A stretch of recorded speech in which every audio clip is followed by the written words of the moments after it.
Hi guys, welcome back. In this video, we're going to quickly list down few places that we think you should visit if you're going to the eastern coast of Tasmania. Number 1, Sheffield. Sheffield is also called the town of murals, and that's because almost every building or wall here has a painting on it. You can stop at the Tasmania's outdoor art gallery. Entry here is free and you will be able to see some very creative mural paintings.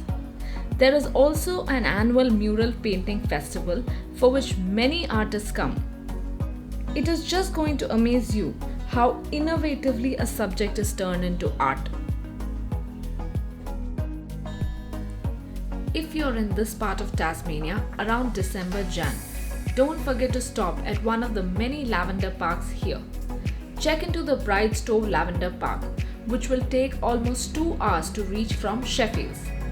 We were here a little early for the full bloom, but if you are here at the right time, this place is going to be Instagram worthy. En route the east coast of Tasmania, stop at the Ledgerwood Carved Memorial. In 1918, there were trees planted here in memory of 25 soldiers who perished in World War I. But in 2001, when a report indicated that these trees were no longer safe, it was decided to cut them down and each tree stump carved into the likeness of a perished soldier.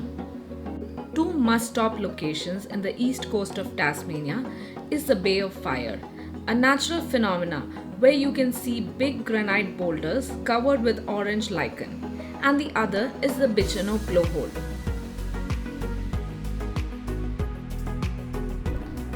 Our final recommendation for this episode is the Port Arthur Historic Site.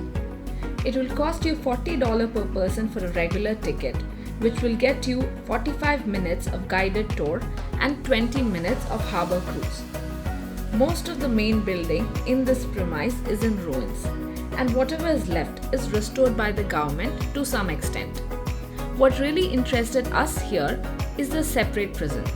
This prison was built on the edge of the settlement. As you enter, there will be a huge hallway with prison cells on either sides. Convicts who were assigned to the separate prison experienced a fate of silence and darkness. Nobody is permitted to speak in this prison, and the guards communicated to each other in sign language. The prisoners were kept in a small room with few amenities that they would need, and they were allowed sunlight only for 1 hour in a day during exercise. During the harbour cruise, the guides will take you around the islands of Port Arthur, one of which was used to bury the prisoners who died here. Make sure to stop at the Tasman Arc.